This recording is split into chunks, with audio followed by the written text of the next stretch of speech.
Good morning, students. Welcome back to e-learning class of science. Today we will continue the chapter 8 Wonders of Air. Last week we have discussed composition of air and properties of air. Today we will study about air pollution, its sources, effects of air pollution, and how can we control the air pollution. Let's start reading. Dear students, listen to it carefully. First of all, we will discuss air pollution. Air pollution. The presence of unwanted and harmful materials in the air is called air pollution. जो air में harmful और unwanted material होते हैं, जो air को dirty करते हैं, उसको क्या बोलते हैं? Air pollution.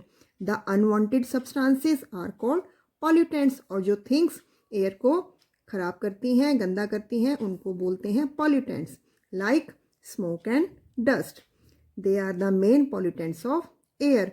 They are very harmful to plants and animals. Smoke and dust plants and animals के लिए बहुत ज़्यादा harmful हैं. Now let's start sources of air pollution. Air pollution किन किन कारणों से होता है उसके बारे में अब हम पढ़ेंगे. Burning of fossil fuels releases carbon dioxide and other harmful gases into the air. Now what do you mean by fossil fuels?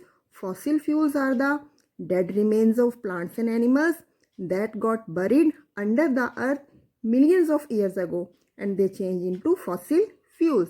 For example, coal and petroleum. जब कोल और पेट्रोलियम बर्न होते हैं, they release carbon dioxide gas and other harmful gases into the air.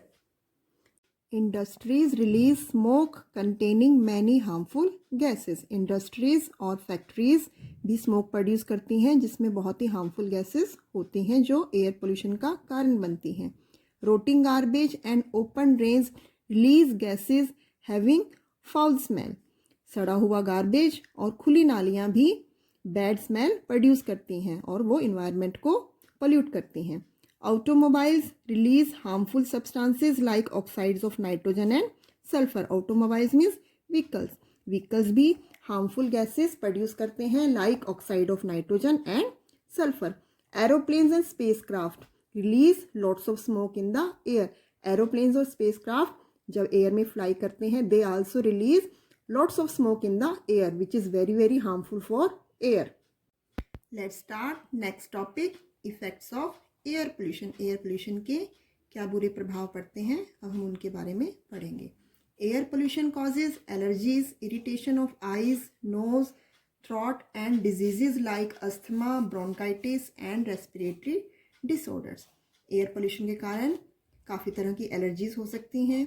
हमारी eyes में irritation, nose में irritation, throat में, और कई तरह की बीमारियां जैसे कि अस्थमा एंड ब्रोंकाइटिस, या फिर हमारी सांस लेने से संबंधित कोई बीमारी हो सकती है.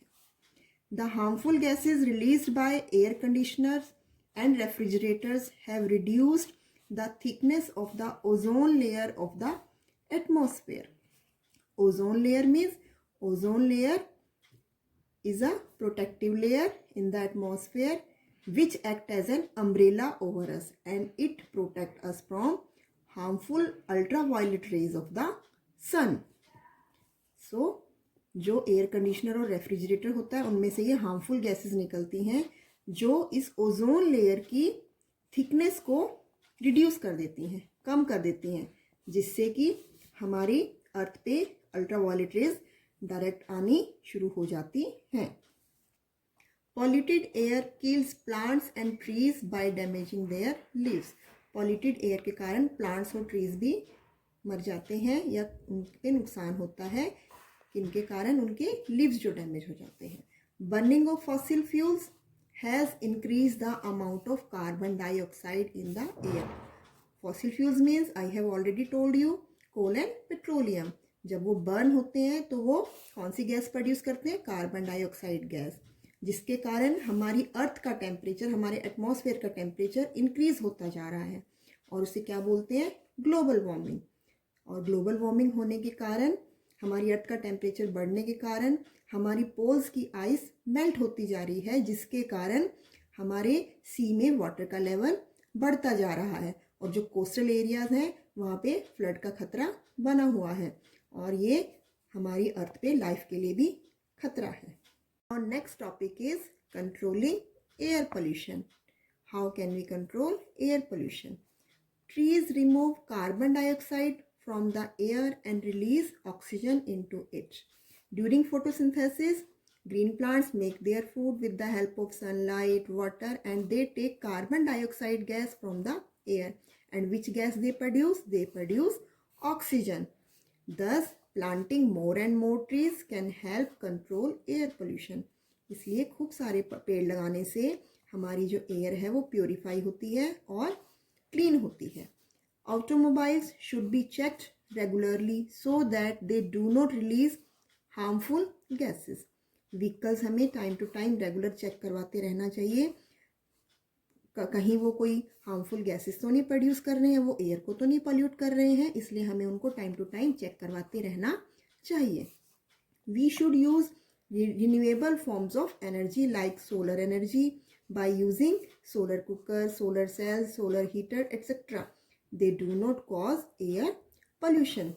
Renewable forms of energy means जिनको हम बार बार यूज़ कर सकें और वो हमारी अर्थ पे बहुत ज़्यादा मात्रा में भी प्रेजेंट है, like solar energy, wind energy, hydro energy, and they do not cause any air pollution. We should use non-polluting fuels like CNG for cars and buses. Now CNG means compressed natural gas. ये एक clean fuel है और eco friendly fuel है, इसे हमें car और buses में use करना चाहिए. We should use only eco-friendly sprays, cosmetics and perfumes. They save the ozone layer from damage. हमें हमेशा eco friendly sprays, cosmetic and perfume use करनी चाहिए क्योंकि वो हमारी ओजोन लेयर को डैमेज होने से प्रोटेक्ट करते हैं. So students, I hope you might have understood these topics. Read chapter 2-3 times to clear things more and write question answers of this chapter in your science notebook. Thank you children. Have a good day.